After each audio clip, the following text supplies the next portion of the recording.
네, 나선 토크 3시의 썰전 라이브 시작합니다. 먼저 오늘 패널 소개하겠습니다. 국민의힘 윤희석 전 대변인, 김재섭 전 비대위원, 더불어민주당의 장철민 의원, 정의당의 박원석 전 의원 나왔습니다. 안녕하십니까? 안녕하세요. 주말들 잘 보내셨는지요? 네. 뭐 주말에 또 큰 뉴스가 나왔습니다. 경찰들이 들고 일어서고 있습니다. 첫 번째 주제는 검사는 되고 경찰은 땡땡땡. 이 땡땡땡에 들어가는 거는 자유자재로 연상되는 걸 생각하시면 됩니다. 지난 23일이죠. 행정안전부의 경찰국 신설과 관련해서 당시에 이렇게 경찰 인재개발원에서 전국 경찰서장 총경들의 회의가 열렸습니다. 총경이 약 630명 있는데 현장에 56명이 참여했고요. 약 300명 가까운 분들이 화한, 온라인 등으로 동참의 의지를 밝혔습니다. 무궁화환을 저렇게 보내기도 했는데요. 그런데 경찰청에서는 이 모임을 주도한 류사명 울산 중부경찰서장을 바로 대기 발령시켰습니다. 명령을 따르지 않았다. 그러니까 경찰청장 후보자가 저 모임을 하지 마라라고 했는데 명령을 불복종했다는 건데 지시를 위반했다는 건데요. 류사명 총장이 어제 뉴스룸과 인터뷰에서는 본인에게 대기 발령을 내린 이런 것들에서는 윗선이 있을 것이다 라고 얘기했습니다. 그 배경도 설명했는데 잠깐 들어보겠습니다. 이 대기 발령에 배후가 있다 이런 입장도 내셨던데 그 배후가 그럼 누구라고 생각을 하십니까? 그리고 경찰청장이 밥 먹자 해놓고는 이렇게 불법으로 하지는 않았을 것이니까 그런 경찰청장님의 뜻을 쉽게 바꿀 수 있는 그런 권위와 힘을 가진 사람이라고 생각을 합니다. 일단 저희가 앞서 이제 이번 주제의 큰 주제는 검사들은 과거에 검수완박에 항의하는 차원의 전국 검사장 회의도 있었고요. 평검사 회의도 있었고요. 윤석열 검찰총장 당시 직무정지에 반발하면서 당시에도 검사장들이 회의를 하기도 했습니다. 그런데 당시에는 징계가 없었는데 경찰은 왜 징계가 있냐 이 부분을 중점적으로 다룰 텐데 먼저 류사명 총경이 얘기한 대로 이 대기 발령에 윗선이 있을까 여기에 대한 의견부터 잠깐 듣도록 하겠습니다. 어떻게 생각하시는지요?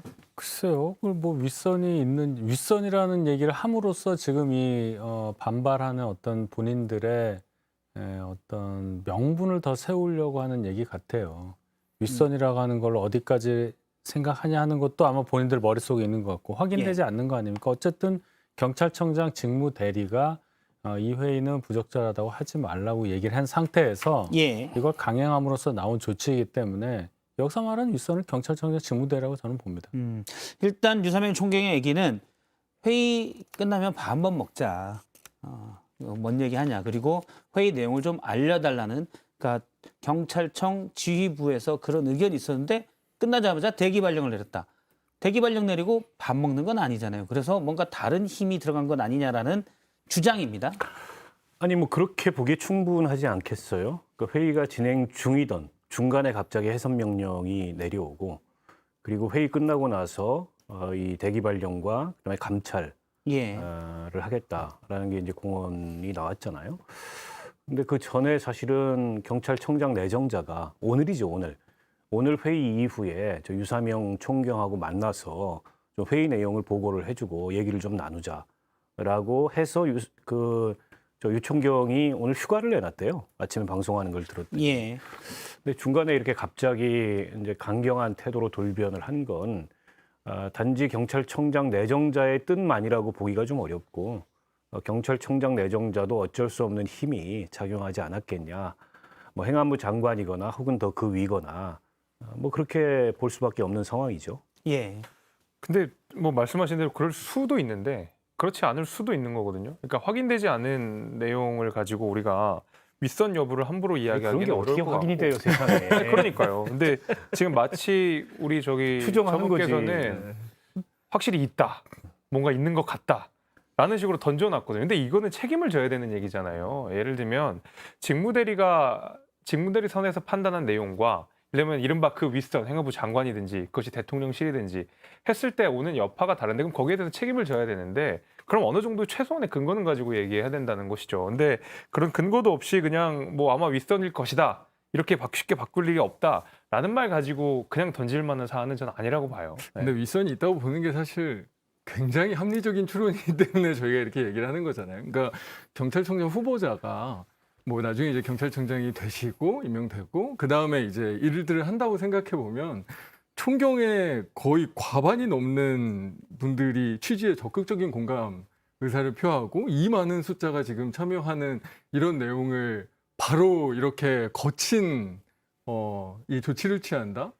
사실 이후에 이제 전체 경찰 조직이랑 또 일반적인 어떤 조직도 아니고 전체 경찰 조직을 이끌어야 되는 사명이 있는 사람이 이런 그 행동을 바로 할 수 있다는 것은 사실은 상식적으로 납득이 되지 않기 때문에 윗선에 대한 이야기가 나오는 거고 그게 뭐 저희뿐만 아니라 국민들도 충분히 공감할 수 있는 합리적인 의심이기 때문에 저희가 이렇게 보는 거 아니겠습니까? 게다가 지금 유익은 그 청장 내정자가 현재 차장이에요. 직무 대리를 맡고 있기 때문에 청장의 권한을 행사할 수 있습니다만 보통 직무대행이나 직무대리 상태에서 소극적 행정을 합니다. 그러니까 결제하는 정도의 행정을 하는 거죠. 근데 이거는 이제 소극적 행정을 넘어서서 일종의 이제 징계성 조치를 취한 건데 징계는 아니지만 그런 걸로 봤을 때 이게 단지 청장 내정자의 뜻만 아니겠는가 이렇게 추정하는 게 좀 합리적이라고 보고 그리고 오늘 아침에 청와대 비서실장이 이례적으로 예. 이걸 가지고 이제 브리핑을 하러 내려왔어요. 오히려 이제 뭐 행안부에서는 뭐 행안부 장관이 기자회견을 하긴 했습니다만 나중에 이게 이제 경찰청에서 알아서 판단한 일이다 이렇게 거리를 뒀는데 비서실장이 내려와서 적극적으로 이에 대해서 해명하고 어쨌든 그 일종의 이제 항명이다 이렇게 규정한 것으로 봤을 때 저는 이게 뭐 대통령실의 뜻이 실려 있다고 봐야 되죠. 뭐 혹시 대통령실의 뜻이 실려 있을 수도 있겠죠. 근데 여기서 왜 윗선이란 말을 딱 해서 이런 식으로 대통령과 경찰의 대결인 것처럼 예. 얘기를 몰아가는 건 이 사태 해결에 전혀 도움이 안 된다고 봐요. 왜 이 문제가 있고 이거 어떻게 풀어야 가느냐 이 얘기를 해야지 뭐 대통령의 뜻이 아니라는 증거도 없으니까 이쪽에서 예. 넘어가고요. 알겠습니다. 넘어가요? 넘어가야죠. 알겠습니다. 다음 대통령 주에 더 얘기만 나오면 자꾸 넘어가잖아요. 더 재밌는 얘기가 있잖아요. 이상민 일단 우상호 민주당 비대위원장은 오늘 대통령의 지시를 받은 것이라고 해석된다라고 추정을 얘기했고요. 물론 가능성은 아랫선일 수도 있습니다. 예를 들어서 윤희근 청장 후보자가 이거 잘 해결해야지 유사명 총경과 내일 밥을 먹어야지라고 생각하고 있었는데 아랫선에서 후보자님 그러시면 안 됩니다. 이때 강한 모습을 보여야죠. 곰곰이 생각하다가 바꿀 수도 있어요. 저희는 여러 가능성을 일단 생각을 해봐야 되니까. 하지만 장철민 의원님 생각은 합리적인 추정은 윗선이다라는 거죠. 그럼요. 가능성은 얘기해야 저희가. 예, 뭐 가능성이 얼마든지 다 있는 거니까요. 알겠습니다. 대통령이 직접 전화했을 가능성도 있죠. 가능성으로 아니, 따지면. 그러니까 지금 제가 아까 말씀드린 내용이 뭐냐면 가능성 당연히 있죠. 뭐 그럴 수도 있고 아닐 수도 있는 건데 그 가능성만 가지고 이 경찰국 신설과 관련된 논의를 정치 쟁점화 사실 만들어 버린 것이거든요. 왜냐하면 직무대리가 이런 그 처분을 했다고 하면 그 자체로는 경찰 내부에 말하자면은 어떤 토론이라든지 아니면 그 경찰 내부의 이견이라고 우리가 비칠 수가 있지만 윗선이라고 적시를 해버렸는데 그 윗선이 누군지 모르는 상태가 돼버리면 이거는 그냥 바로 정쟁화되는 것이거든요. 예. 그러니까 마치 그러면 이 문제를 정치적 쟁점화시키고 어떤 진영 간의 갈등으로서 몰아가는 효과가 있기 때문에 여기에 대해서 함부로 우리가 단정하기 어렵다라는 것이죠. 알겠습니다. 그러면 단정은 않고 다음 얘기, 이것과 연관된 다음 얘기입니다. 저희가 이 부분을 중점적으로 다루려고 하는데 경찰국 신설이 옳으냐 그르냐 이 부분은 과거에 여러 얘기들을 우리 패널분들의 얘기를 들었기 때문에 지금 얘기는 그렇습니다. 검사는 검사장 회의하고 검수완박법에 이른바 검수완박법에 반발해서 평검사회도 했었는데 징계를 누가 받더냐. 근데 서장들은 경찰국 신설에 반발해서 우리가 의견 좀 내겠다는데 바로 징계를 대기 발령하느냐라는 얘기입니다. 우상호 비대위원장이 했던 얘기가 있는데요. 일단 들어보겠습니다. 그러면 평검사 회의는 되고 검사장급 회의는 되는데 왜 경찰서장 회의는 안 됩니까? 경찰의 중립성을 위해서 용기를 낸 이 경찰서장들에 대해서 제재가 가해진다면 민주당은 좌시하지 않겠습니다. 예, 이에 대해서 이상민 행정안전부 장관은 검사장 회의와 당신이 다르다. 이거는 경찰청장, 그러니까 지휘책에서 하지 말라고 한 걸 했기 때문에 다르다라고 얘기를 했고요. 쿠데타라는 표현도 썼습니다. 들어보겠습니다. 우리 역사에서 배우지 않았습니까? 하나회가 12.12 쿠데타를 일으킨 것이 바로 이러한 시작에서 비롯된 것입니다. 경찰 수뇌부의 명백한 집회 금지 및 해산 명령이 있었음에도 불구하고 철저한 계급 사회이고 위계 질서가 중요한 집단에서 그 명령을 정면으로 위반한 것입니다. 따라서 이것은 우리 국민들이 대단히 심각하게 받아들여야 될 사태라고 생각을 합니다. 예. 검사는 되고 경찰은 안 되는 건지 아니면 경찰들이 하나회가 12.12 쿠데타를 인 것처럼 특정 집단이라고 한다 아마 경찰대생들을 얘기하는 것으로 보입니다. 김재섭 비대위원은 어떻게 생각하십니까? 그거 대답하기 좀 어렵긴 한데요. 예. 사실은 저는 뭐 군에 비유를 했잖아요. 방금 장관이. 그러면 이제 저도 이제 군에 좀 비유를 해보겠습니다. 이게 지금 어제 만났던 그 경찰서장들의 이 모임 회의가 검찰 말은 평검사 회의랑 비교하면 잘 예. 와닿지가 않는데 사실은 경찰은 준 군사기구거든요. 근데 마치 그러면 저희가 다른 비유로서 전국에 있는 사단장들이 다 모였다라고 하면 느낌이 다릅니다. 그 굉장히 벌써 위협감이 확 느껴지거든요. 근데 제가 말씀드렸듯이 사실은 경찰은 검찰 조직보다는 저는 군 조직과 오히려 더 비슷한 면이 많다고 생각하거든요. 왜냐하면 합법적인 폭력을 사용할 수 있고 정말로 조직이 14만 정도 되는 저희 군대랑 거의 비슷한 정도의 병력들을 가지고 있고 이런 면에 있어서는 사실은 헌법상 독립수사기구인 검찰과는 말하자면 좀 다른 형태로 우리가 볼 수 있다는 것이죠. 그런 의미에서 저는 비교를 할 것이 평검사회랑 볼 것이 아니라 전국에 있는 사단장들이 모였다라고 하면 거기에 대해서는 저는 좀 경각심을 가져야 된다고 생각하거든요. 이런 차원에서 좀 접근해 주면 좋겠고 어제 이제 바로 징계 처분들이 내려지고 예를 들면 윤석열 정부에서 지금 검찰국 신설과 관련된 자세한 설명들 그다음에 국민들과 충분히 소통하는 기회가 없었다는 점에 대해서는 저도 좀 비판을 해야 될 것 같지만은 경찰들이 이렇게 모여서 말하면 다중의 위력을 보여주는 것은 상당히 국가 안정체제에 좀 위험을 보여줄 수 있다라는 우려 사항은 제가 전달해야 되겠습니다. 예. 그 이제 침소봉대죠. 일요일 날 세미나 같은 수준의 회의를 한 걸 두고 경찰이 무력을 사용할 수 있는 경찰이 다중의 위력을 보였다라고 얘기하는 거는 저는 전형적인 침소봉대라고 보고요.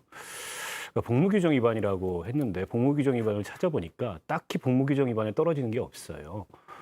그리고 이게 공무수행 중이 아니었습니다. 일요일이었고 자신의 이제 이 관할 범위를 넘어서 관외 여행 신청을 한다는 신청서를 다 내고 왔고 당연히 트집 잡힐 거에 대해서 대비하지 않았겠습니까? 근데 이걸 두고서 공무원들이 집단 행동을 했다라고 이제 명령 불복종을 여기다 적용을 했는데 마찬가지예요. 검사들의 그런 행동도 전부 집단 행동입니다. 공무원들의.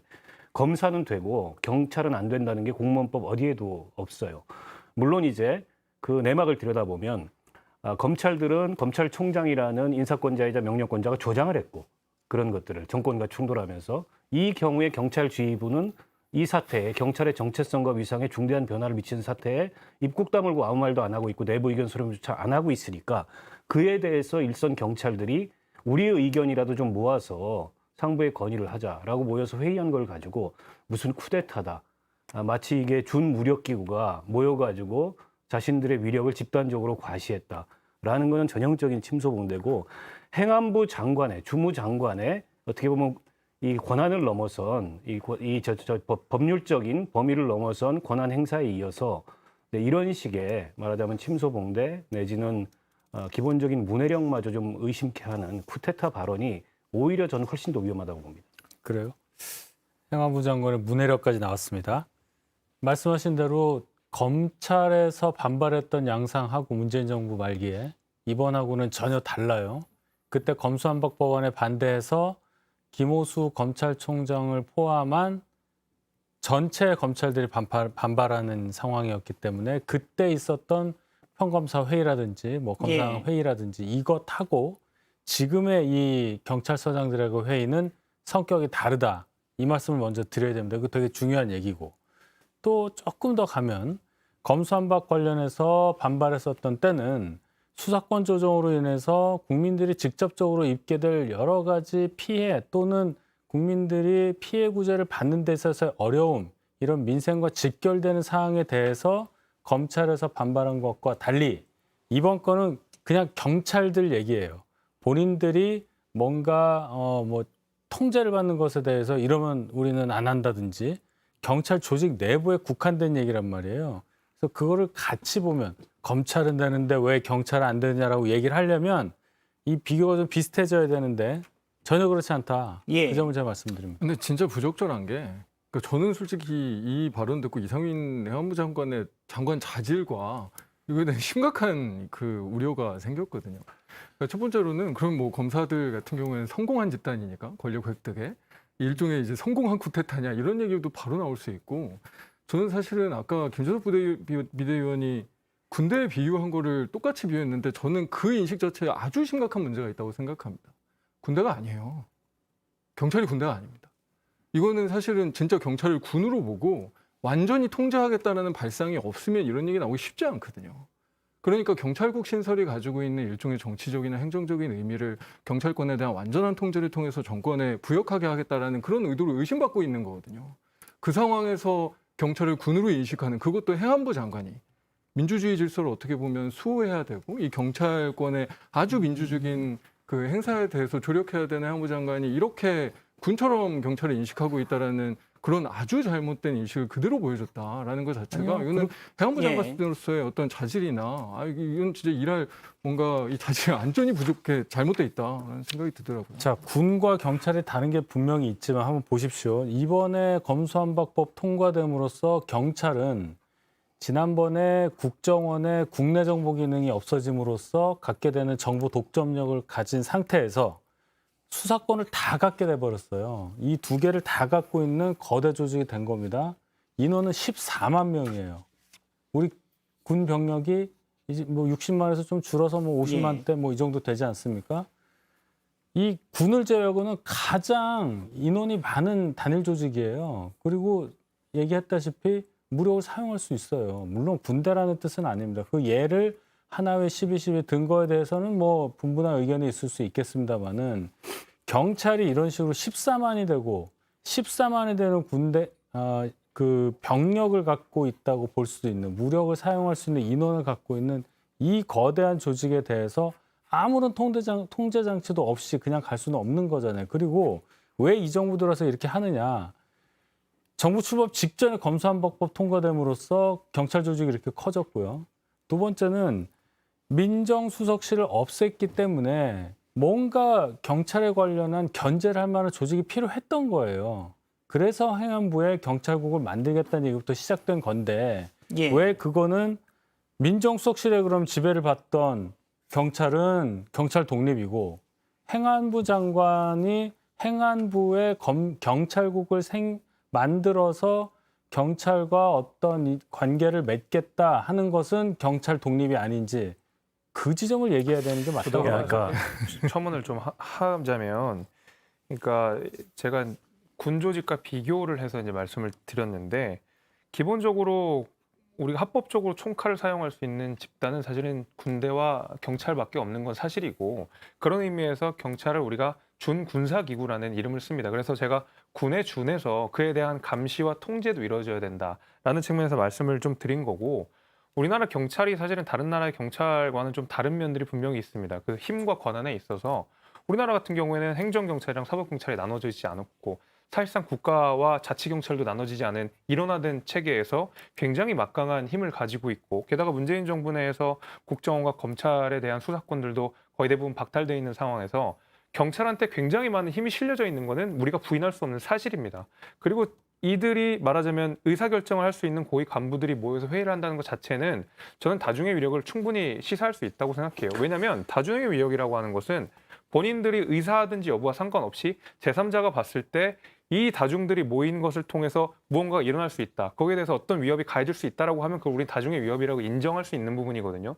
저는 그런 의미에서 군사기구로서 경찰을 인정할 수 있고 그들이 고위 이 간부들이 모여서 회의를 하는 것 자체는 충분히 그런 점을 시사할 수 있기 때문에 우린 거기에 대해서 비판할 수 있다는 것이죠. 아니 그러니까 수사, 기소, 영장 청구를 다 할 수 있는 무소불위의 권력인 검사들이 모여서 회의하는 건 다중의 위력이 아니고 경찰들이 모여서 단지 제복을 입고 무기고에 있는 무기를 유사시에 꺼내서 사용할 수 있는 자격이나 지위가 있는 사람들이 모여서 회의하면 무기를 차고 간 것도 아닌데 다중의 위력이라고 판단하는 것 자체가 굉장히 자기적이라는 말씀 드리는 거고요. 당연히 경찰 통제해야죠. 다만 그 통제 방안이 뭐냐, 민주적 통제 방안이 뭐냐에 대해서는 토론하고 숙고하고 협의하고 그리고 결론을 내야죠.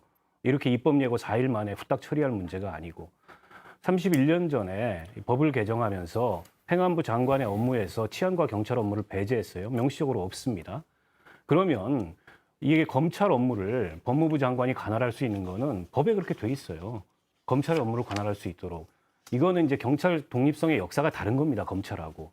검찰은 늘 검찰의 무소불위 권한을 견제하려고 하다 보니까 거기서 발생한 충돌이고 이거는 과거에 권력의 죽으라는 그런 불명예스러운 명칭에서도 나타나듯이 정부에 의해서 지배되는 어떤 경찰을 더 이상 정부가 지배하지 않는 경찰로 만들고자 했던 게 과거의 법 개정의 취지거든요. 그러면 이런 상황에서 당연히 검수완박으로 인해서 경찰의 힘이 커졌어요. 그에 대한 민주적 통제가 필요하죠. 그 민주적 통제 장치로서 지금 이 시대에 맞는 그리고 경찰 개혁의 역사에 이 경로에 맞는 그런 방안이 뭔가에 대해서 국회에서 논의하면 됩니다. 도대체 이상민 행정부 장관이 뭐길래 법에서 본인에게 위임되지도 않은 사무를 가지고 단지 이 경찰 지휘 규칙을 만들어 가지고 본인이 인사권부터 다 통제하겠다. 이게 말이 돼요? 그 자체가 위헌적이고 위법한 거죠. 그렇기 때문에 이 사태가 발생한 거예요. 그리고 이게 국민들한테 왜 영향을 안 미칩니까? 과거처럼 저는 경찰청으로 독립된 이후에 경찰의 공권력 행사도 정당하지 않았다고 생각해요. 박종철, 이한열만 죽은 게 아니고 이 백남기 농민 같은 분도 죽었습니다. 그에 대해서 경찰이 반성해야 돼요. 그러나 과거에 다시 그 절로 돌아갈 수는 없잖아요. 그게 왜 국민들한테 영향을 안 미친다고 생각합니까? 이게 단지 경찰대를 바꾸는 문제가 아니에요. 예, 지금 그래픽에 나오고 있는데 앞서 이제 박원석 의원님이 말씀하신 내용도 좀 들어가 있습니다. 그러니까 류사명 총경, 경찰서장 회의를 주도했던 류사명 총경은 어제 뉴스룸과 인터뷰에서 법무부 장관 임무와 권한에는 검찰에 관한 사무가 들어가 있기 때문에 법무부 안에 검찰국이 있는 건 당연할 수 있지만 행정안전부 장관 권한에는 경찰, 이 치안에 관한 사무가 없다. 이게 이제 법적인 논쟁이 있었던 부분이죠. 없기 때문에 정부조직법 개정부터 해야죠. 그러면. 예, 그래서 행안부 안에 경찰국이 있는 건 부적절하다는 게 류사명 총경의 주장이었습니다. 아니, 예. 그런데 경찰청을 외청으로서 해안부에 두고 있잖아요. 그것도 근거 규정이 될 수가 있는 거고 아까 31년 전 말씀하셨잖아요. 91년도에 치안사무가 빠지지 않습니까? 그리고 경찰청이 예. 생기는데 그때의 경찰과 지금의 경찰이 같냐는 거예요. 제 얘기는. 그때는 국정원의 국내 정보 기능도 있을 때고 경찰 정보도 물론 계속 경찰이 정보 활동하고 있었지만은 지금처럼 경찰이 정보에 대해서 그냥 전권을 갖고 있는 시대가 아니었다는 거. 그렇죠? 그리고 수사 관련해서도 뭐 말하기 정말 입이 아픕니다. 경찰한테 다 갔어요. 검수완박법 통해서. 그럼 이렇게 커진 경찰을 통제해야 된다는 면에 대해서는 다 동의하시잖아요.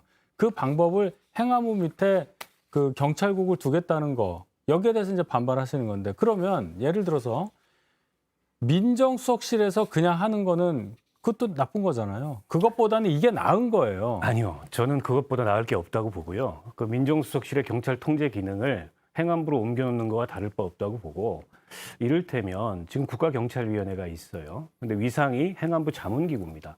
그러니까 사실상 경찰 통제가 안 됩니다. 그거를 합의제 행정기관으로 바꾸자. 그렇게 해서 경찰을 그 통제 산하에 두자. 이런 대안을 낼 수가 있어요. 근데 이런 토론을 하기도 전에 행안부 장관이 현재 정부조직법과도 어긋나는 이를테면 시행령, 시행규칙을 통해서 경찰을 통제하려는 것 자체가 절차적 정당성을 못 갖고 있으니 이에 대해서 토론을 하자고 일선 경찰들이 모여가지고 문제 제기를 한 겁니다. 그게 쿠데타예요? 요즘 시대에? 저는 저 행안부 장관은 자질이 없다고 보고요. 그래서 아까 제가 문해력 얘기를 꺼낸 겁니다. 이분은 국회에서 저는 탄핵 소추하는 게 마땅하다고 봐요. 저런 정도의 위법한 권한 행사에 이어서 굉장히 일방적이고 경솔한 침소봉대로 오히려 문제를 더 극단화시키고 있는 저런 사람이 어떻게 장관 자격이 있습니까? 예. 일단 많은 경찰들은 내부 커뮤니티 또 직장인 커뮤니티 같은 데 글을 올린 부분들이 있는데요. 제가 몇 가지를 일단 행안부 장관의 또 경찰청장 후보자 윤희근 후보자의 그 방침에는 상당히 반발을 하고 있습니다. 저도 경무과 대기 발령 시켜주세요 이런 것도 있고 지금 부고 대한민국 경찰청은 조금만 천천히 돌려주시면 제가 눈이 나빠서 나를 징계하라 이런 내용도 있고요. 나도 경무과에 대기 발령 시켜주세요 이렇게 돼 있고요. 대한민국 경찰청은 7월 23일 사망할게 삼가 알려드립니다. 부구란도 보낸 게 있습니다. 역시 일선 경찰들은 반발이 큰 상황입니다. 예, 이 부분 어떻게 보시는지 김재수 비대위원 혹시 예.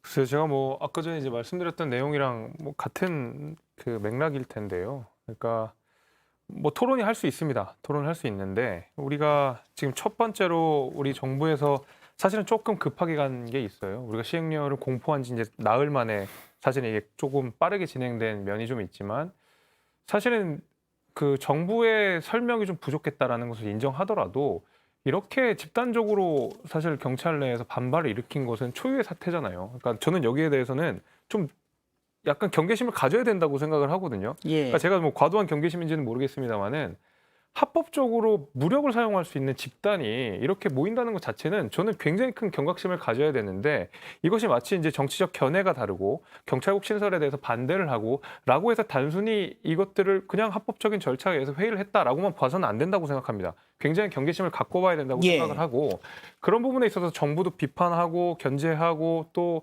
다른 목소리를 낼 수가 있죠. 이것을 뭐 정쟁화시킬 것은 아니라고 생각을 하는데 여기에 대한 토론도 완전히 봉쇄가 된 상태에서 집단적으로 이렇게 반발이 되는 거니까 저는 사실 여기에 대해서는 좀 우려를 해야 된다고 봅니다. 근데 그게 말이 맞으려면 예전에 검사장 회의 했었던 분들 다 징계해야 돼요. 그렇잖아요. 막강한 힘을 그러니까 무력을 사용할 수 있을지도 모르는 집단이라서 하지 말아야 된다라고 하셨는데 검사들은 기소권이나 이런 굉장히 강력한 권한들을 그냥 어쩔 때 사용하는 것도 아니고 늘 사용하는 집단 아닙니까? 그럼 그런 분들이 검사장 회의 등등 평검사 회의 하신 거는 전부 다 징계해야 됩니다. 같은 논리라고 그러니까 한다면. 검찰의 무력은 그러니까 경찰을 저도 통해서 발휘되는 거니까. 사실은 경찰이 아까 이제 직접적인 물리력을 행사할 수 있다는 제 말씀이신 말씀은 거죠? 그 말씀입니다. 그러니까 이제 직접적인 물리력이든 아니든 간에 굉장히 막강한 힘을 가지고 있는 그것도 이 국민적인 어떤 헌법 질서든 어떤 인권이든 여러 가지들을 침해할 수 있는 집단인 막강한 힘을 가지고 있는 집단인 건 똑같은 거잖아요. 그게 왜 검사는 되고 경찰은 안 되냐라는 이야기를 지금 하고 있는 거고요. 그러니까 이게 안 된다고 하면 저는 당연히 둘 다 안 되는 게 맞는 것 같고 이게 적극적인 토론회 장으로 와서 정책에 대해서는 적극적인 의사표현을 그 집단들도 할 수 있다라고 보면 당연히 둘 다 할 수 있어야죠. 그래서 이 부분에 대한 인식이 완전히 잘못되어 있는 예. 그런 그러니까 생각이 이게 저는 뭐 공무원들도 자기 의견을 표출할 권한은 있다고 봅니다. 그게 이제 헌법상의 표현의 자유이고 기본권인데 물론 이제 기본권의 제한을 받고 공무원들은 때문에 우리 시민들보다 여러 가지 권한의 제약을 받는데 근데 이 정도의 의견 표명을 갖고서 무력을 가진 집단이기 때문에 매우 위험하다라고 본다면 우리 국민들이 느끼기에 과연 경찰들이 무기고에 있는 무기를 들고 나와서 정부에 저항하거나 반대할 가능성이나 우려보다 검찰이 자신들이 갖고 있는 권한을 통해서 정부 정책을 무력화시키거나 정부 정책에 반기를 들 것에 대한 가능성이나 우려 어떤 게 더 크다고 느낄까요? 저는 후자가 훨씬 더 크다고 느끼고요. 노무현 정부 때 당시에도 평검사 회의하고 난리가 났는데 사유가 뭔지 기억나세요? 검찰 출신 아닌 사람 그 법무부 장관에 임명해서예요. 그때 다 징계했어도 무방한 사안을 검사와의 대화를 했습니다. 그게 정치예요. 근데 이 정부는 지금 정치를 할 생각이 없어요. 그냥 뭐 법과 원칙 앞세워가지고 반기 들면 다 징계 때리고 사법 처리하겠다. 아니 그런데 본인들은 정말 법과 원칙에 맞게 경찰국 신설을 하고 있냐는 겁니다. 왜 이렇게 법치에 대해서 이중적인 기준을 적용하고 내가 법이라는 이런 식의 태도를 보이는지 모르겠어요. 예. 일단 국민의힘은 오늘 회의에서도 경찰들의 집단 반발에 강력하게 비판했습니다. 권성동 당대표 직무대행 얘기를 잠깐 들어보겠습니다. 민생과 무관한 집단 행동을 하는 것은 직무유기이자 국민 혈세로 월급을 꼬박꼬박 받는 이들의 배부른 밥투정으로 보일 뿐입니다. 경찰이 비대화된 권력을 무기삼아 집단 행동을 이어간다면 국민적 지탄에 직면하는 것은 물론이거니와 반드시 책임이 뒤따를 것임을 명심해야 합니다. 예. 경찰들의 배부른 밥투정이다. 여권에서도 이제 물론 여권에서는 하태경 의원은 일단 경찰들의 반발을 불러일으킬 수 있는 대기 발령이다. 좀 더 조심했어야 된다는 의견이지만 지도부에서는 약간 경찰들의 반발을 강하게 비판하고 있습니다. 앞서 이제 제가 한 가지만 여쭤볼게요. 앞서 이제 경찰의 권력이 이제 수사권도 가지게 돼 있고 정보 경찰의 방대해지고 그래서 통제가 필요하다라고 했는데 사실은 경찰이 더 막강해졌기 때문에 예전에 치안본부에서 경찰청으로 바뀌었을 때 정치 권력, 정부 권력으로부터의 독립, 수사의 독립을 위해서인데 그걸 감안하면 오히려 정부에 다시 더 밀접하게 밑으로 들어가는 게 아니라 지금 법에 있는 국가경찰위원회의 역할이 더 강화돼야 하는 건 아닌지 경찰이 커졌기 때문에 더 막강해지고 이런 생각도 듭니다. 국가경찰위원회 말씀하시는 예. 거죠. 그러니까 이 부분이 참 그래요. 저도 그 소통하는 과정이 좀 부실했고 너무 급속하게 추진한다는 지적이 일견 타당하다고 생각을 합니다. 그러니까 일선 경찰에서 이렇게 반발하고 있다. 거기까지도 논리적으로 맞다고 봐요. 근데 이 상황을 한번 봐야 되는 게 정부 출범하기 바로 직전에 이 법이 통과되고 막 혼란스러운 상황이 벌어졌다는 말이죠. 예. 그럴 경우에 새 정부 입장에서는 빨리 뭔가 이걸 해야 되는 거예요. 이 체계를 새 정부 초반에 마련하지 않으면 비대해진 경찰 권력을 가뜩이나 절대 다수를 갖고 있는 야당을 상대해야 되는 새 정부 입장에서는 어렵다는 판단을 했을 거라고 저는 믿습니다.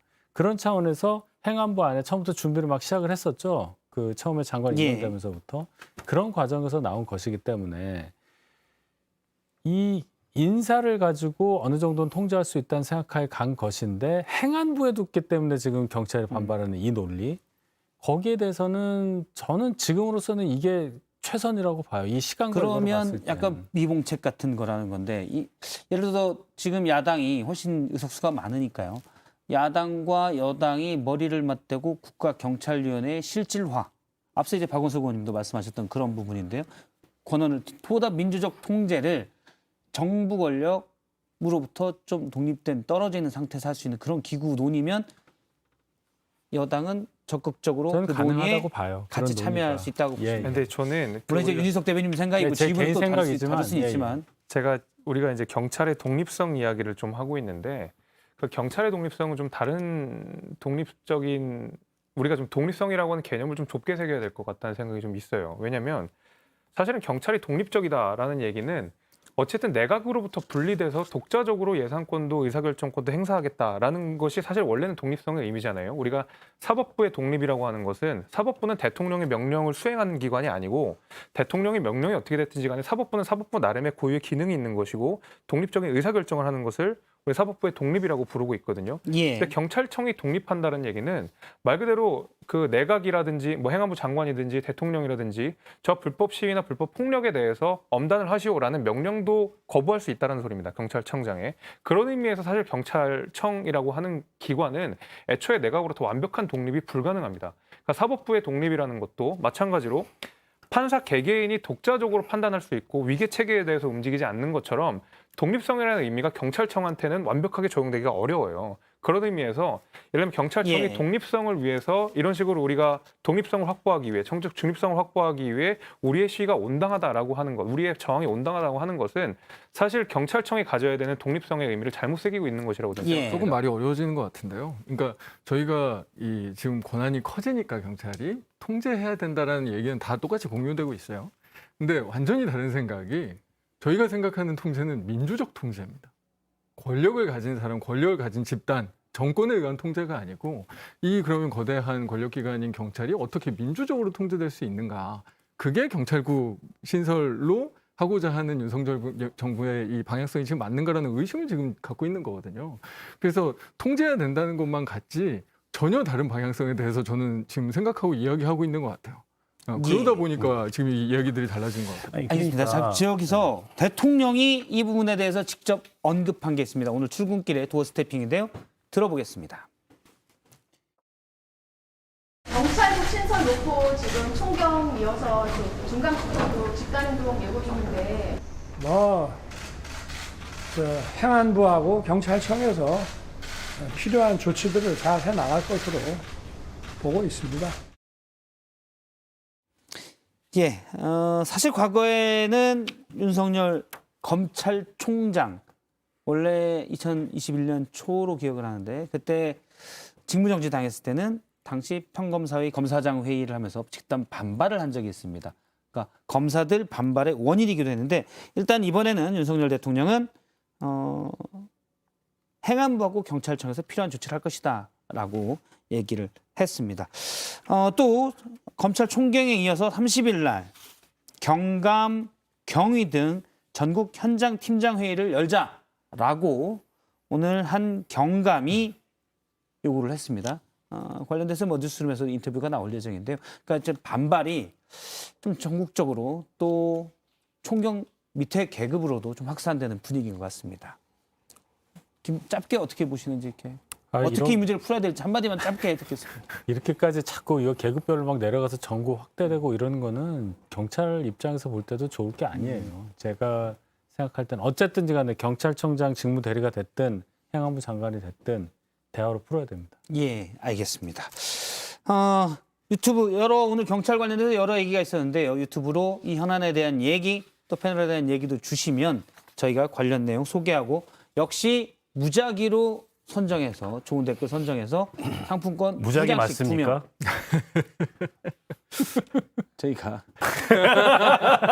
그거는 저희가 제작진끼리 영화 상품권 위원회를 결성해서 여기에서 선정 방법에 대해서 논의하도록 하겠습니다. 네. 상품권에 대한 민주적 통제를 강화하는 방안을 제가 상품권 강구하도록 국 이런 건 안 됩니다. 네, 알겠습니다. 상품권 국은 제가 조직상 안 되고요. 예, 그리고 저희가 다음 주부터 안내 드릴 말씀이 있는데요. 지금 저희가 3시 10분경에 썰전 라이브가 시작을 하는데 전체 JTBC의 뉴스 프로그램, 시사 프로그램 시간대가 일부 변경이 됩니다. 그래서 다음 주부터 3시 50분부터 시작이 되는데 저희가 안내되는 영상을 잠깐 만들었습니다. 함께 보겠습니다. 지영아, 인도가 몇인 줄 알아? 몇인데요? 4시. 인도네시아.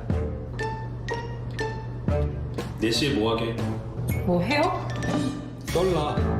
썰라네시아. 8월 1일부터 3시 50분 썰전 라이브.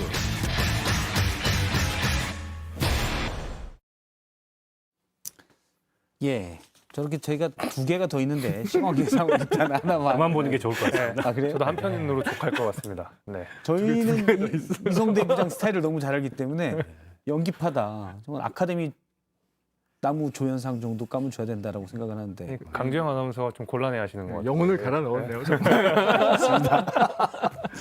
예, 촬영은 10분 만에 끝났다는 거 말씀드리고요. 앞서 이제 저희가 방송용으로 범퍼라고 하는데 범퍼에 출연했던 강정 아나운서의 썰픽입니다. 저는 시켰으니까 했을 뿐입니다. 네, 썰픽 보시죠. 첫 번째 픽입니다. 이준석의 전국 노래자랑, 국민의힘 이준석 대표 당원권 정지 6개월 징계 이후 전국 각지에서 지지자들과 만나고 있습니다. 진도에서는 노래까지 불렀습니다. 오늘 제가 노래 한 곡 가도 되겠습니까? 그러면은 무조건 박상철 씨 무조건으로 한번 해보겠습니다. 당신을 향한 나의 사랑은 무조건이야. 미성이네요. 이 대표가 부른 노래엔 이런 가사가 있었습니다. 당신이 부르면 달려갈 거야. 무조건 달려갈 거야. 실제로 달려가고 있습니다. 광주 무등산을 시작으로 부산과 춘천, 포항 등 오늘은 울릉도를 찾았습니다. 모이는 사람이 점점 늘어나니 이제 마이크도 잡는 모습인데요. 이준석의 전국 노래자랑이 되는 걸까요? 지켜보시죠. 두 번째 픽 보시죠. 윤 정부 첫 대정부 질문. 윤석열 정부의 첫 국회 대정부 질문이 오늘 시작됐습니다. 첫날의 주제는 정치와 외교, 통일, 안보 분야였는데요. 가장 주목되는 인물은 바로 이 두 사람입니다. 전, 현직 법무부 장관의 맞대결에 관심이 쏠렸는데 첫 지지자로 나선 민주당 박범계 의원은 한동훈 장관을 향해서 현 정부의 법무부가 정당한 규정 없이 인사검증 기능을 수행하고 있다라고 비판했습니다. 여기에 대해서 한 장관은 제가 이 일을 하는 것이 잘못이라면 과거 정부의 민정수석실에서 했던 검증 업무는 모두 위법이라고 답했습니다. 대정부 질문 현재 진행 중인데요. 역시 경찰국 신설 논란, 탈북 어민 북송 문제 등이 주요 쟁점으로 떠오르고 있습니다. 여러분이 픽한 오늘의 썰 무엇인가요? 예, 지금 대정부 질문이 현재 진행 중인데요. 저희가 잠깐 영상을 보도록 할까요? 제가 라이브로 준비를 했는데요.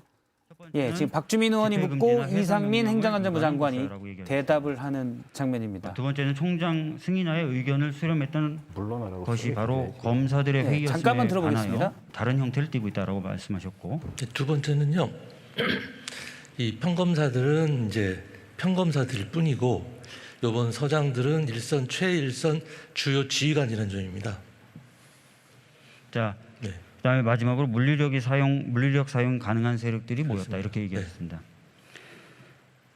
자, 2012년도에 예, 경찰국 신설 역시 가장 큰 논란, 경찰들의 반발 부분인데요.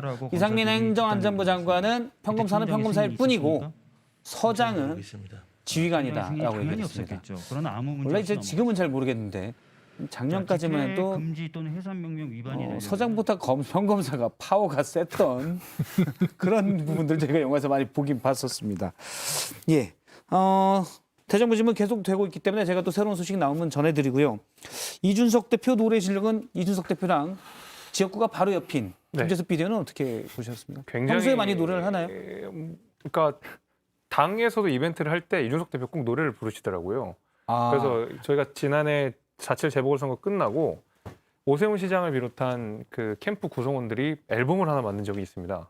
근데 그 앨범 기획을 그 이준석 대표가 했거든요. 그러니까 기본적으로 노래를 부르는 건 굉장히 좋아하는 것 같은데 노래 실력에 대해서는 제가 냉혹한 평가를 할 수밖에 없다는 전 국민이 아마 비슷하게 느끼시지 일단 않을까. 강정원 아나운서가 미성이라고 했는데 미성은 맞는 것 같은데 거짓말을 하신 거라고 생각합니다. 음정은 좀 안 맞는 걸로. 네, 음정 박자 뭐 다 그렇게. 저음에서는 맞아요. 고음으로 올라가면 음정이 불안해지는 고음 처리가 안 되는. 저는 이제 아무래도 여러 시민들과 호흡하기 위해서 같이 노래도 부르고 이런 줄 알았는데 신이 나서 하는 거군요. 그냥. 굉장히 저는 열심히 부르셨다고 생각해요. 근데 다만 노래를 잘 못하신 거다 이렇게 생각이 됩니다.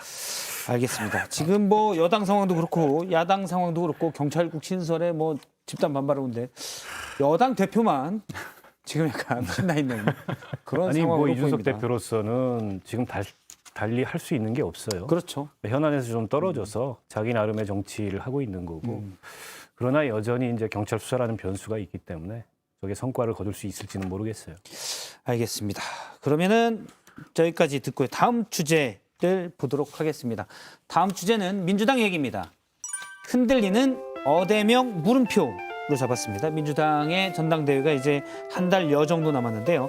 한국사회론연구소가 오늘 발표한 여론조사에 따르면 전체 그냥 여론조사입니다. 이재명 의원이 42.7%, 8월 8.28 전당대회에서 누가 당대표로 적합하냐라는 물음인데 박용진 의원이 두 번째로 14%, 그리고 박주민 의원 30, 김민석 의원, 강훈식 의원 순이었습니다. 이 부분을 이거는 이제 전체 여론조사고요. 민주당 지지층으로 한정을 해봤습니다.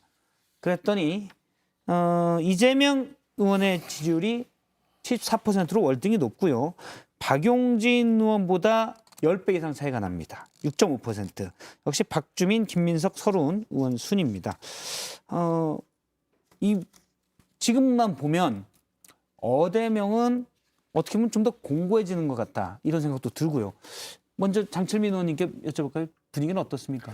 아직은 저희가 컷오프가 이번 28일에 저희가 중앙위원회가 열리거든요. 예. 그래서 그 이후에 조금 더 지금 후보가 워낙 많기 때문에 후보들이 모아지고 그 이제 소수의 컷오프된 후보들이 각자 목소리를 내면 약간의 변수들이 생길 수 있는 환경은 아닌가라는 생각을 하고 있고요. 지금 이제 이 당대표 주자들도 이 중앙위원 특히 이재명 의원 말고는 다 컷오프 통과가 너무 중요한 상황이라서 거기에 지금 혼신을 다하고 있는 상황이거든요. 그래서 28일 이후의 상황 변화가 어떻게 보면 이게 진짜 어대명으로 갈지 아니면 좀 재미있는 다른 상황들이 생겨날지를 가르는 되게 중요한 날짜인 것 같습니다. 일단 어대명의 첫 번째 변수는 단일화가 될 수 있다. 28일 이후에 1차 컷오프 28일 이후에 그게 컷오프 단일화가 이후에. 될 수도 있고 단일화가 또 다른 이 장이 열릴 수도 있고요. 누가 컷오프가 되느냐에 따라서 다른 거니까요. 알겠습니다.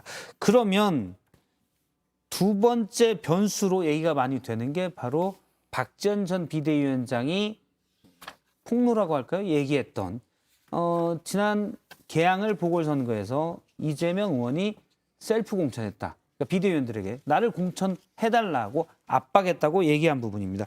이 부분은 지난주에 나왔었는데요. 여기에 대해서 비명 또는 반명계인 서른 의원의 얘기를 잠깐 들어보겠습니다.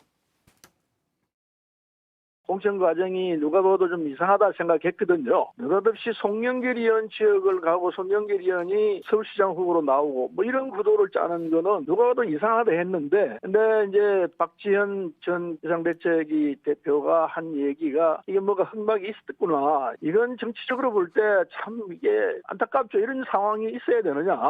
그렇게까지 해서 국회의원을 해야 되겠다고 생각했느냐. 이 점은 이해하기가 참 쉽지가 않습니다. 예, 이 셀프 공천을 했다라고 당에서 요청한 게 아니라 본인이 나를 공천해달라고 얘기했다고 박지원 전 비대위원장의 주장입니다. 이게 좀 변수가 될까요? 어떻게 보십니까? 변수가 될 수도 있죠. 이재명 의원에 대해서는 지금 계속 뭐 사법 리스크 얘기하는데 이거 외에도 저런 리스크가 또 있는 거예요. 좀 비상식적인 정치 행위가 자꾸 튀어나온다. 저거는요, 권력 사유화예요, 저게. 저걸 권력 사유라고 정의할 수 있습니다. 왜냐하면 당내에서 갖고 있는 본인의 무형의 권력을 가지고 있다가 본인이 유리한 어떤 방향으로 뭘 부탁이라고 표현해서 어쨌든 강요한 거잖아요. 그 인천 계양을에 전혀 연고가 없었는데 갑자기 갔단 말이에요. 그 이유는 뭐 대충 압니다. 국회의원 배치가 필요했기 때문에. 그러면은 우리 사회 질서라는 게 있고 관례라는 게 있는데 권력을 가진 사람이 행할 행동에는 그 범주를 굉장히 많이 넘어선 거잖아요. 거기에 플러스 본인의 사적 이익을 위해서 뭔가. 그러면 이건 100% 권력 사유야죠. 그래서 이게 진짜 사실이다. 제가 볼 때 뭐 사실이라고 봐요. 곽전 전 위원장이 저렇게까지 얘기했으면 분명히 저런 전화를 받은 겁니다. 그렇다면 앞으로 이재명 의원이 당대표가 됐을 때 무슨 일을 하더라도 저런 의혹에서 자유롭기가 어렵죠. 공천 과정을 뭔가 한다 하더라도 사적인 사천이 되겠죠. 그렇게 되면 그런 어떤 작용을 할 수밖에 없다. 이렇게 생각하겠죠. 뭐 박지원 비대위원장이 없는 얘기를 만들어 가지고 하고 있는 것 같지는 않고, 또 이재명 의원이 그에 대해서 해명을 피하고 있어요. 미루어 짐작컨대 사실로 보이고, 당시의 공천도 누가 보기에도 좀 부자연스럽고 납득하기 어려운 무리한 공천이었기 때문에 실제로 본인이 일종의 이제 셀프 공천을 박지원 비대위원장을 통해서 만들어내려고 했던 것 같아요. 그러니까 결국 당대표가 돼도 저런 일들이 저렇게 이제 공공연히 알려지게 되면 리더십에 상당한 타격을 좀 입은 채 당대표가 될 거라고 보고, 그러니까 민주당이 아직 대선 평가를 안 했어요, 사실은 제대로 된. 그래서 내부에서는 대선 평가를 제대로 해야 된다, 이런 논의가 있는 걸로 알고 있습니다. 근데 대선 평가가 진짜 제대로 되기 시작하면 또 이재명 의원의 리더십에 대한 여러 가지 문제 제기들이 따를 거고, 어떻게 보면 이게 민주당이 저러다 깨질 수도 있겠다. 이제 이런 느낌마저 저는 듭니다. 약간 생각이 다른데요. 그 지지율에는 큰 영향은 안 미칠 것 같습니다. 아니, 지지율에는 안 미쳐요. 네, 사실 이제 이재명 의원의 변수는 안 된다는 말씀이시죠? 네, 왜냐하면 이제 이재명 의원의 정치적 도덕성에 관해서는 우리 국민들이 크게 기대를 안 하고 있는 상황이기 때문에 지금 도와주는 거죠. 저는 오히려 모르겠습니다. 그 지금 그 지지율에 충분히 다 반영이 됐다고 생각이 됩니다. 아마 이제 이재명 의원의 한계이기도 할 텐데요. 그래서 제가 변수가 안 될 것 같다는 생각이 드는 이유가 뭐냐면, 지금 이 KSY 조사를 보니까 이재명 의원이 1등이고 2등, 3등이 박용진, 박주민 의원인데 우리가 늘 없음을 우리가 희망을 항상 찾잖아요. 저 없음을 내 표로 가져오면. 근데 2등, 3등 없음까지 포함해도 이재명 의원보다 지지율이 낮아요. 그런 의미에서 이재명 의원의 도덕성도 이미 기평가된 부분이고 2, 3등이 힘을 못 쓰고 있는 상황이기 때문에 어대명에는 큰 변화는 없을 것 같습니다. 알겠습니다. 잠시 뒤에 저희가 오늘 썬der라이브 인터뷰는 서른 의원이 나올 예정입니다. 당대표 후보로 지금 나서 있죠. 그리고 내일은 97그룹 강병원, 강훈식, 박용진, 박주민 이 4명과 저희가 토론을 할 예정입니다. 그래서 그분 또 민주당 얘기는 그때 또 자세히 들을 수가 있을 것으로 보이고요. 자, 저희가 영화 상품권을 위해서 댓글을 또 소개해야 되니까요. 의견 먼저 듣겠습니다. 검찰은 되고 경찰은 관련돼서 강명식님, 인사통제 받기 싫으면 공무원 그만두면 되는 거 아닌가. 검사들은 옷 벗었잖아 라는 의견 주셨고요.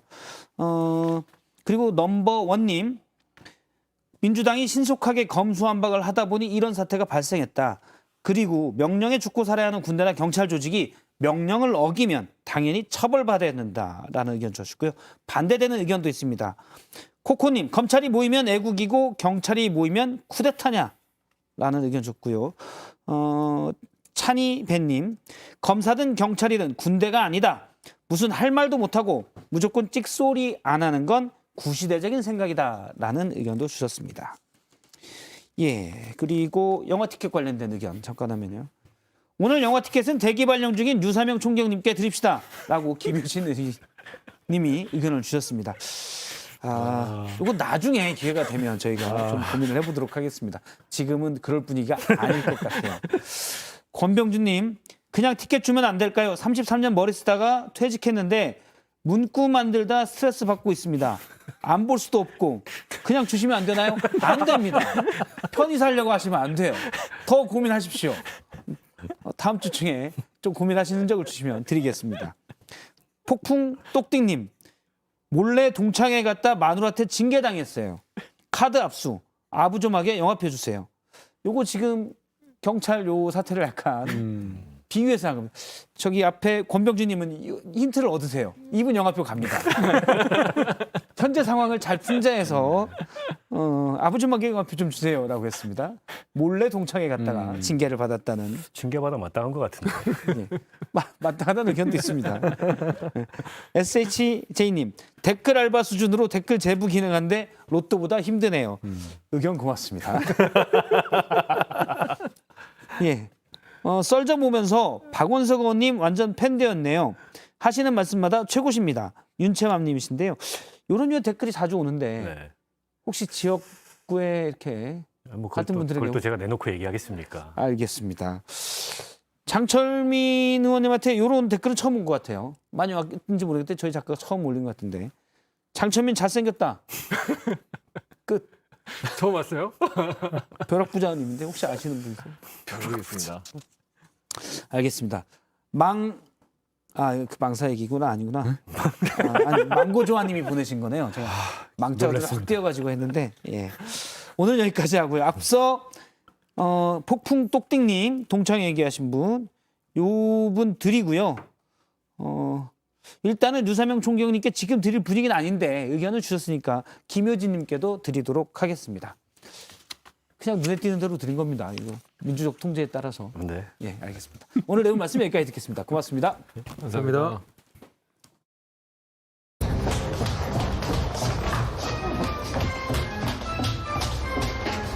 선배, 떠날 시간 변경된대요.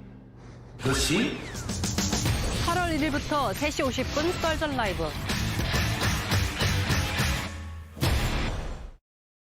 두 바퀴로 가는 자동차, 네 바퀴로 가는 자전거, 물속으로 나는 비행기, 하늘로 나는 돛담배. 네, 티저 두 번째 거 보고 오셨습니다. 이성대 뉴스 썰기 시작하죠. 네, 오늘 준비한 재료 바로 보겠습니다. 대통령에게 제대로 쓴소리 좀 하라는 주문이었건만 마이크에 대고 엉뚱한 소리만 늘어놓았습니다. 75일 만에 공개석상에 나서며 스스로를 가리켜 저 누군지 아냐는 농담도 서슴지 않았습니다.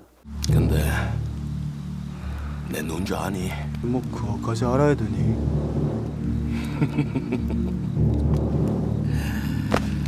아이고.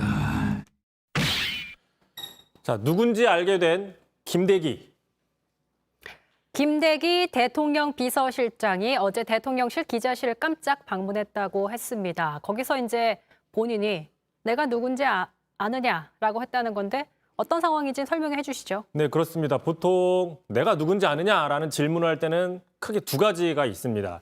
그러니까 나를 몰라보느냐 이런 과시의 뜻이 있는 거고, 또 하나는 정말 설마 나를 압니까? 라는 뭔가의 그 자학, 자기 소심함이 들어가 있는 건데, 뭐 앞서서 보신 것처럼 일반적으로는 나를 모르느냐, 과시의 뜻이 많죠. 앞서 그 영화처럼 내가 누군지 모르냐 했다가 이제 좀 어려워지기도 하지만, 근데 이제 어제 김대기 비서실장은 후자의 경우였습니다. 후자, 말 그대로 자신을 모르는 거다라는 걸 얘기를 한 건데, 자, 김대기 실장 뭐 일반 시청자분들도 많이 모르실 겁니다. 설사 이름과 직책은 안다 할지라도 얼굴까지 아는 경우는 흔치 않을 거예요. 강앵커도 얼굴 아십니까? 사실 저도 뉴스를 많이 전하지만 이 이름이 그렇게 제가 자주 언급했던 것 같지는 않습니다. 그렇습니다. 뉴스 썰기에서도 사실상 오늘 처음 뭐 다루는 것 같은데요. 저도 사실상 얼굴은 좀 익숙치가 않습니다. 그러니까 기자들도 마찬가지란 얘기죠. 자, 말 나온 김에 유명한 사람 있어요. 박대기 기자라고 있어요. 김대기 실장과 비슷한 이름의 박대기 기자. 그러니까 박대기 기자는 기자들 사이에서도 많이 알려져 있는 기자지만 뭐 김대기 비서실장은 기자들 사이에서도 잘 모른다. 근데 대통령 비서실장이라고 하면은 장관급이거든요. 바로 왼쪽에 있는 분입니다. 자, 장관급, 말 그대로 정권의 핵심, 실세 중에 실세인데 기자들도 잘 모르고 있다. 자, 그러다 보니까 어제 기자실을 깜짝 방문해서 저 누군지 아세요? 하도 존재감이 없다고 한다. 어떻게 보면 셀프 디스를 한 거죠. 보통 이제 나 누군지 아냐, 존재감 없다더라, 셀프 디스로 이렇게 분위기를 가볍게 해보려는 시도였던 것 같겠지만 사실은 이성대 기자가 말한 대로 대통령 비서실장은 장관급 중요한 직책의 자리입니다. 말 그대로 윤석열 정부의 핵심 관계자인데 그동안 존재감이 없었다는 건 글쎄요, 그거 그냥 가볍게 볼 사안인가 싶기도 하고요. 그렇습니다. 자, 최근에 국정 지지율 많이 하락한다는 보도들 많이 나오고 있지 않습니까? 실제로도 그렇고. 자, 이런 상황에서 비서실장 도대체 뭐 하느냐라는 질책들이 많이 나오고 있는 상황이었던 거죠. 특히 한 언론에서는 아주 직설적으로 김대기 실장을 비판을 했는데요. 한 언론입니다. 김순덕의 도발이라는 칼럼인데, 자, 대통령 비서실장 직원 못하면 물러나라라고 얘기를 했습니다. 자, 본문을 좀 보시면 전문가들이 한결같이 꼽는 대통령실장의 자격 첫 번째가 바로 안 됩니다 할 수 있는 배짱 있어야 된다는 것이다. 하지만 자, 대통령을 제왕처럼 여기는 우리나라에서는 대통령을 대신에 욕먹고 대통령실 군기도 잡고 이런 악역이 필요한데 이런 지금 악역을 하지 않는 비서실장이다. 자, 그렇게 얘기를 하면서 이렇게 마무리를 했습니다. 자, 비서실장이 대통령의 바른 눈과 귀 역할을 못할 거라면 더 이상 세금 축내지 말고 물러나기 바란다. 세금 축내지 말고 물러나라. 아주 직설적으로 비판을 한 거죠. 자, 야권에서도요. 이런 역할 못할 거면 물러나라라고 전직 청와대 비서실장이 얘기를 했습니다. 들어보시죠. 저는 교체해야 된다고 봅니다. 대통령실 과감하게 개편해서 대통령께 직언을 할 수 있는 그런 참모들이 필요하고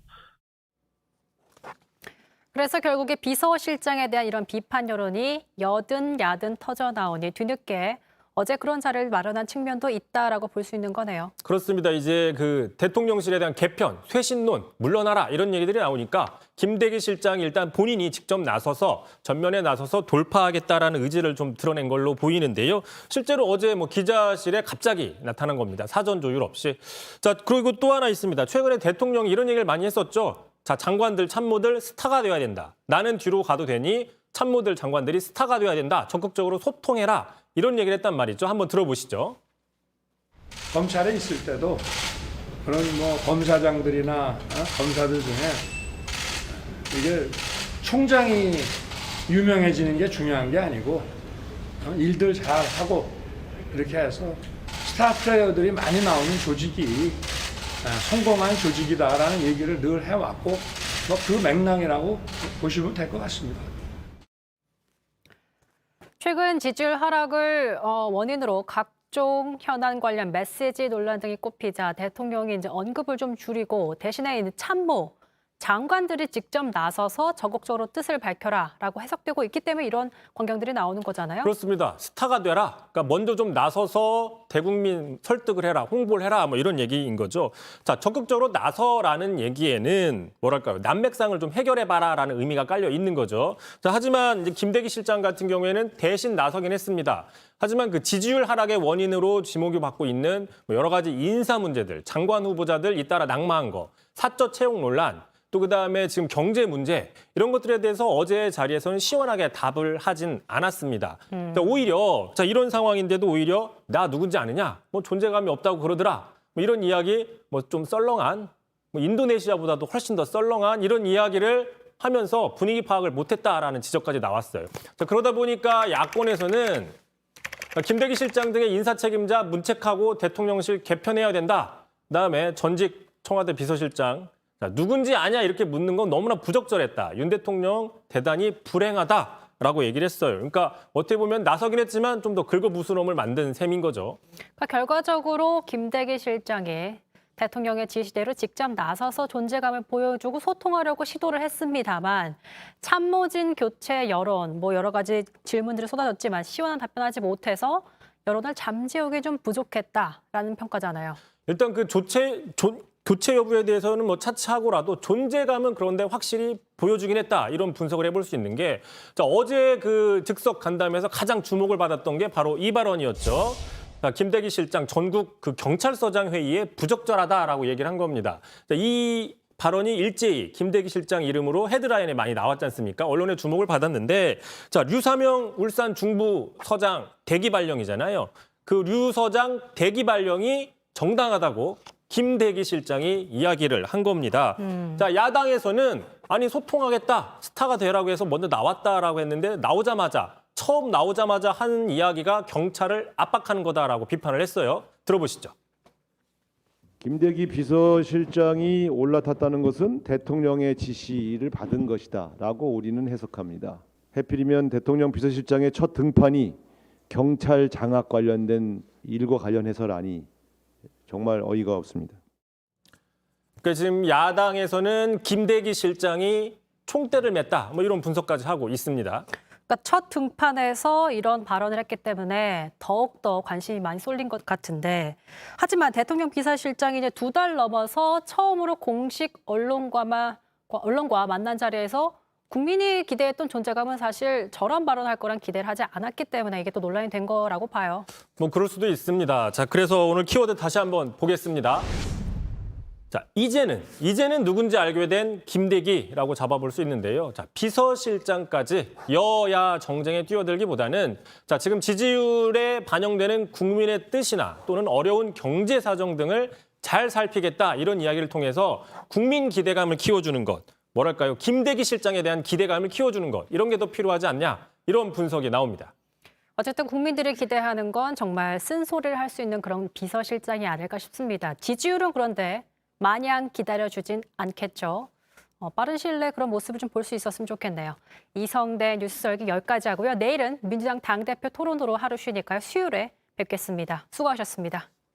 당신은 누구시길래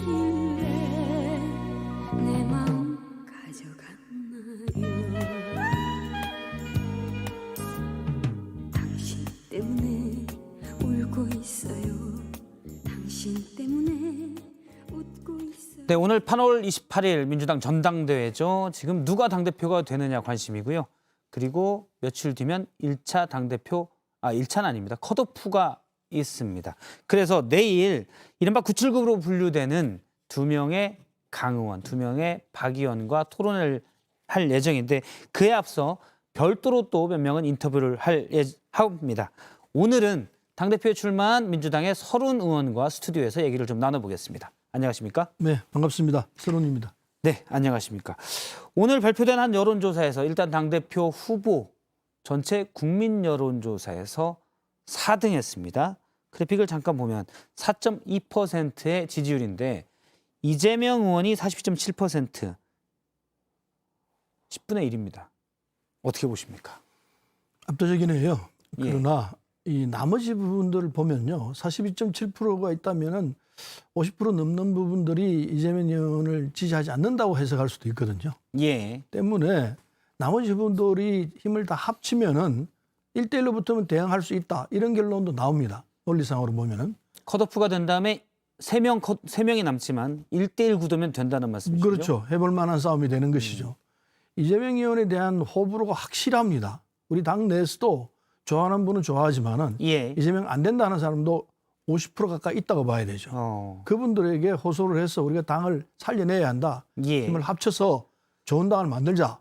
저는 그렇게 주장하고 있습니다. 앞서는 여론조사인데 사실은 민주당 1차 컷오프는 중앙위원 70% 그리고 민주당 지지층과 무당층 지지층의 30% 하게 되잖아요. 네. 중앙위원회 분위기는 어떻습니까? 중앙위원들의 분위기. 중앙위원들은 뭐 다 정치를 오래 하신 분들이거든요. 국회의원, 원외위원장, 단체장, 고문님들 꽤 많이 있습니다. 이렇게 정치를 오래 한 분들이시기 때문에 중앙인들 쪽에서는 제가 지지율이 높습니다. 왜냐하면은 저를 잘 아시는 분들이거든요. 같이 했고 했기 때문에 따라서 이번에 컷오프는 중앙위원들이 70%를 점하고 있기 때문에 여론조사에서 나오는 일반 여론조사에 나오는 결과하고는 사뭇 다른 결과가 나올 수 있습니다. 저는 지지를 받고 있다고 생각합니다. 일단 중앙위원들은 분위기이기 때문에 서른 의원님의 생각으로 일단 듣도록 하고요. 서른 의원님이 당대표가 돼야 하는 이유 어떤 겁니까? 첫째요. 당이 언로가 지금 막혀 있습니다. 이 말이 새삼스러울지 모르겠는데 과거 제가 그 6월 20일경인가요? 당 그 워크숍을 했는데 예. 의원들이 나와서 얘기를 하라고 그러는데 세 차례 독려를 했는데 안 나와요. 그걸 할 수 없이 제가 나가서 제가 마중물 역할을 하겠다. 제가 얘기하고 나면 계속해서 얘기해라. 근데 다들 눈치를 보고 있어요. 무슨 말이냐면은 이재명 의원의 이 강력 지지자들 예. 이분들이 이재명 의원과 결을 달리하거나 이재명 의원에게 이 반대되는 의견을 내세우면 집중 공격을 합니다. 수박이라고 소위 말하는. 그리고 뭐 온갖 소리를 다 해요. 그게 정치를 오래 한 저 같은 사람도 거슬려요. 거슬린다는 겁니까? 부담이 된다는 겁니까? 부담이 되죠. 그러나 저는 뭐 괜찮습니다. 예. 그러나 많은 이 그 사람들이 그게 영향을 받죠. 그러면 다 같이 침묵하는 와중에 오히려 의견이 이재명 의원에게 쏠린다는 말씀이신가요? 네, 그런 부분도 있고, 좀 또 하나는 이재명 의원에 대한 이제 그 공천권 다음에 당 대표가 됐을 때 공천권에 대한 이 두려움이 있어요. 나 공천 안 할지도 모른다. 지금 뭐 이른바 어대명이라고 하는데 네, 당 대표 그러니까. 될 건데 괜히 한 소리 했다가 공천 못 받는다는 맞습니다. 말씀이시군요. 네, 그런 입장들 때문에 그게 당에 언로가 막혀 있는데 이게 풀어지지 않으면은 민주당의 이야기를 하기가 쉽지가 않죠. 우선 그것부터 바로잡아놔야 합니다. 어떻게 바로잡을 수가 있습니까? 당대표가 제가 된다면은 예. 충분히 가능하다고 보죠. 마음 놓고 얘기하자. 제가 그 아까 워크숍 얘기를 했습니다만 워크숍 나가서 그 얘기를 했습니다. 이래서는 안 된다. 예. 우리가 할 말을 해야 한다. 독재 정권 하에서도 우리가 감옥 가면서도 할 말을 하면서 살았는데 이 상황이 뭐냐. 그렇게 제가 강조를 했던 바가 있습니다. 예. 그래서 제일 먼저 해야 될 부분은 언론을 확실히 잡아놓고요. 그리고 우리 당이 지금 하나가 되지 않으면은 이게 다음 총선이 1년 9개월 남았습니다. 예. 이기기 쉽지 않습니다. 다행히 윤석열 정부가 지금 뭐 보다시피 헤매고 있지 않습니까? 물론 이제 야당 입장에서는 당연할 수 예. 다행일 수 있겠죠. 그렇긴 하지만은 그래도 우리 내부가 분열되면은 총선에서 좋은 결과가 나올 수가 없죠. 그래서 어떻게 하든지 간에 단합을 해야 합니다. 단합이 필요하기 때문에 단합에 저해되는 요인은 없어야 한다. 예. 그래서 이재명 후보가 나오면 안 된다. 참아라. 기다려라. 지금 때가 아니다. 이 얘기를 이재명 의원의 측근들에서도 얘기를 했습니다. 근데 본인이 안 들었죠. 서른 의원님도 얘기를 하셨죠. 제가 직접 만나서. 방을 찾아가서 얘기를 했죠. 이재명 의원의 마음속에 들어가서 이재명 의원을 위해서 제가 얘기했습니다. 일찍 김대중 대통령이 그런 얘기를 하셨어요. 남을 설득하려면 그 사람 입장에서 얘기를 해줘야 한다. 저는 이재명 의원 입장에서 얘기를 했습니다. 예. 그런데 심사숙고하겠다고 해놔놓고 안 됐어요. 왜 안 했다고 보십니까? 그래서 정확한 이유는 모르겠는데 저한테 한 얘기는 당의 쇄신을 위해서 당의 혁신을 위해서 해야 한다 이런 얘기를 했는데 그건 뭐 제 입장에서 볼 때 당 쇄신과 이 혁신은 내가 더 잘할 수 있다 이런 생각을 갖고 있어요. 예. 그래서 그게 이 출마의 변이 되기에는 조금 모자라죠. 충분하지 않죠. 예. 그래서 뭐 그 얘기도 했으면 방패 때문에 그러느냐. 근데 방패라는 건 이른바 사법 리스크에 대한 그렇죠. 방패가 필요하다는 말씀이신 예, 건가요? 그 얘기를 했는데 저는 걱정하지 말라고 그랬습니다. 왜냐하면은 만일에 윤석열 정부가 이재명 의원을 공격해 들어오면은 예. 아니 자신이 저질른 본부장, 본인과 부인과 장모 이 부분에 대한 얘기는 어떻게 할 것이냐. 그게 정리가 안 된 상태에서 이재명 의원만 공격하면은 국민들이 그 누가 공정하다 할 것이냐. 따라서 윤석열 정부가 그 마음대로 못한다. 예. 만일에 그렇게 되면 전쟁하는 수밖에 없다. 그걸 쉽게 택하겠느냐. 걱정 안 하셔도 된다. 제가 그렇게 설득을 했는데 내가 뭐 잘못한 거 있습니까? 이렇게 얘기를 하더라고요. 근데 그 얘기는 뭐 더 이상 할 필요가 없는 거니까 예. 어쨌든 방패 아니다. 방패 필요 없다. 이렇게 논리를 펴고 설득을 했는데 결국 안 됐습니다. 지금 이 전당대회에서 봐야죠. 예.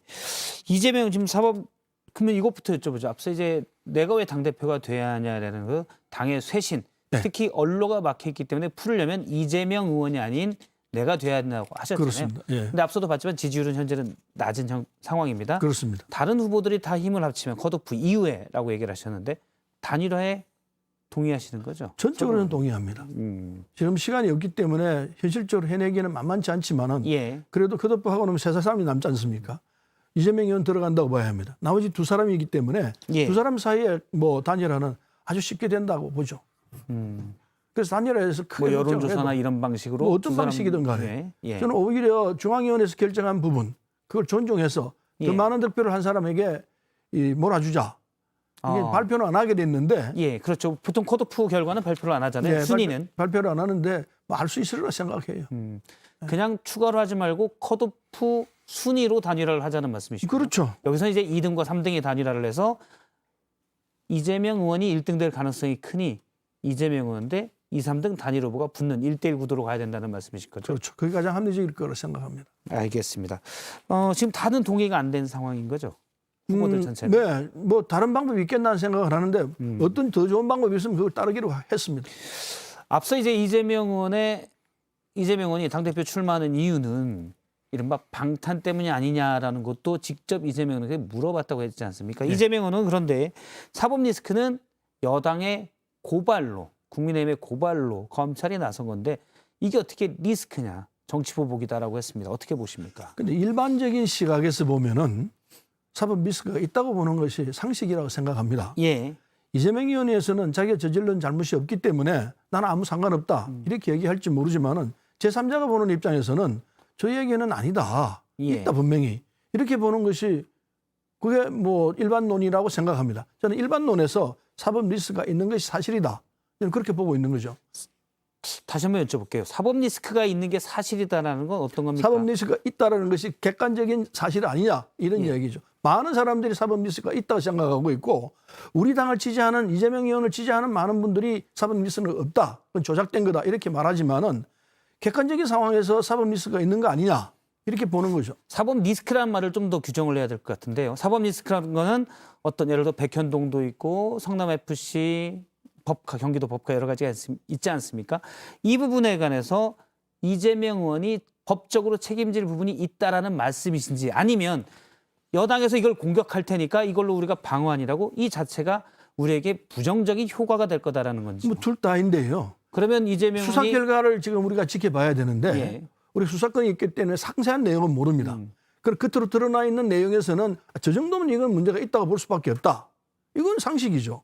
그래서 지금 대장동 부분, 백현동 부분, 그리고 저 성남 FC 부분, 또 뭐 이 변호사비 대납 문제, 예. 법관 문제 뭐 여러 가지가 있지 않습니까? 예. 그런 문제점들이 그냥 넘어갈 수 있는 사안이냐? 그건 아닐 거라 생각합니다. 수사하고 있는 내용을 보면은 저는 된다 생각하고 수사를 그런데 대통령 선거 당시에는 후보에 대한 수사를 할 수가 없은 조건이었기 때문에 예. 엄격도 하더라도 지금 대통령 선거가 끝난 지 꽤 시간이 됐습니다. 그럼 수사한 결과가 있을 거이기 때문에 그걸 분명히 밝혀줘야 합니다. 수사 결과가 이렇게 나왔다. 예.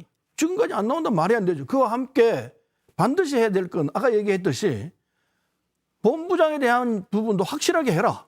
대통령 부분에 기소가 안 되니까 다음에 한다 치더라도 예. 부인과 장모에 대한 부분은 확실히 해야 공정하다는 입장을 얘기할 것이고 거기에 대한 수사 결과도 명확히 밝혀야 된다는 밝혀야 말씀이시죠? 되죠. 그래야 국민들이 받아들일 수 있을 것이다. 저는 그걸 주장합니다.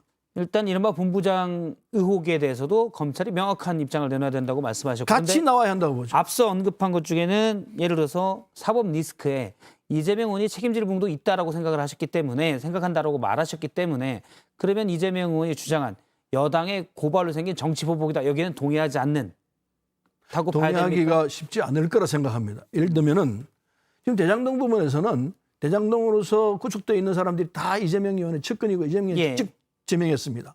그 부분에 대한 책임은 없느냐 이겁니다. 분명히 있을 수 있습니다. 그다음 또 한 부분은 관리 책임으로라도 있다는 그렇죠, 말씀이시고요. 있죠. 하물며 차악의 경우는 뭐 아무 다 없었다 하더라도 도덕적 책임은 있을 수밖에 없는 조건도 예. 있습니다. 법률적 책임은 차치한다 하더라도 그다음에 이제 백현동 부분도 있습니다. 그건 지금 요즘 나오고 있는 부분이고요. 그다음에 이 성남 FC 부분도 설명이 안 되는 부분이 너무 많이 있습니다. 예. 그것도 나중에 이제 지금 수사를 하고 있다니까 봐야죠. 그다음에 이 재판 부분, 변호사비 대납 문제, 변호사비 대납 부분은 이 아기가 잘 안 맞아요. 이재명 의원이 갖고 있는 재산과 변호사 비용으로 썼던 부분이 잘 안 맞기 때문에 이거 설명을 어떻게 할 것이냐 이런 문제도 있고 예. 법화 문제도 따로 있죠. 앞서 그런데 이재명 의원에게 당대표 출마를 만류할 때 이재명 의원이 당대표가 되면 당이 분열한다고 하셨잖아요. 네. 실제 그래서 서른 의원님은 지난 대선 경선 전에는 사실 이재명 의원의 사법 리스크를 가장 강력하게 얘기하셨고 대선 기간에는 경선이 끝난 뒤에 대선 기간에는 미안하다고까지 했습니다. 네, 그렇습니다. 그 부분 이렇습니다. 지금은 또 입장이 바뀐 거 아닌가요? 지금 이렇습니다. 그 부분은 대장동 부분을 제가 두고 했던 이야기인데 대장동 부분이 제일 크게 문제가 됐었습니다. 예. 그런데 대장동 부분에 대해서 이재명 의원은 그 당시에 내가 설계했다 이렇게 얘기했습니다.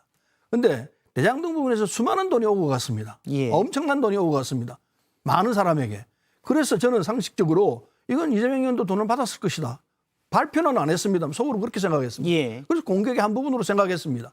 그런데 대장동을 내가 설계했습니다라고 할 때는 그건 내가 속으로 저거는 자기가 직접 돈을 받았으면 설계했다는 말은 못할 것이다.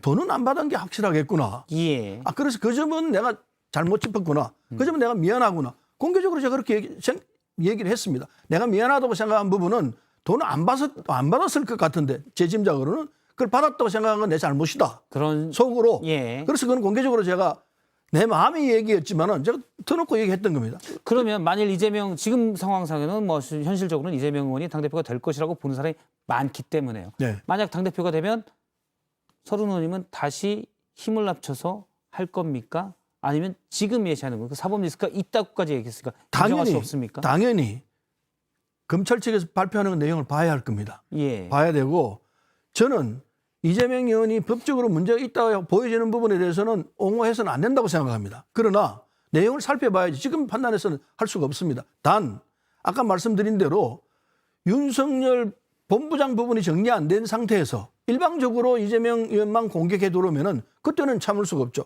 우선 예. 공정하지 않기 때문에. 아까 말씀드린 대로 반드시 이재명 의원을 공격을 하기 전에 윤석열 대통령이 갖고 있는 잘못도 함께 해서 국민에게 보고하라. 만약 그렇지 않으면 그건 정치보복이 됩니다. 정치보복이 되죠. 공정하지 못하고 국민이 받아들일 수가 없죠. 국민이 받아들일 수 없는 건 우리 같이 싸워야죠. 예, 알겠습니다. 내일 그 4명 토론과 시간을 배분을 맞춰야 되기 때문에 오늘 서른 의원님 말씀은 여기까지 듣도록 하겠습니다. 민주당 당대표 후보에 출마한 더불어민주당 서른 의원이었습니다. 오늘 말씀 고맙습니다. 네, 감사합니다.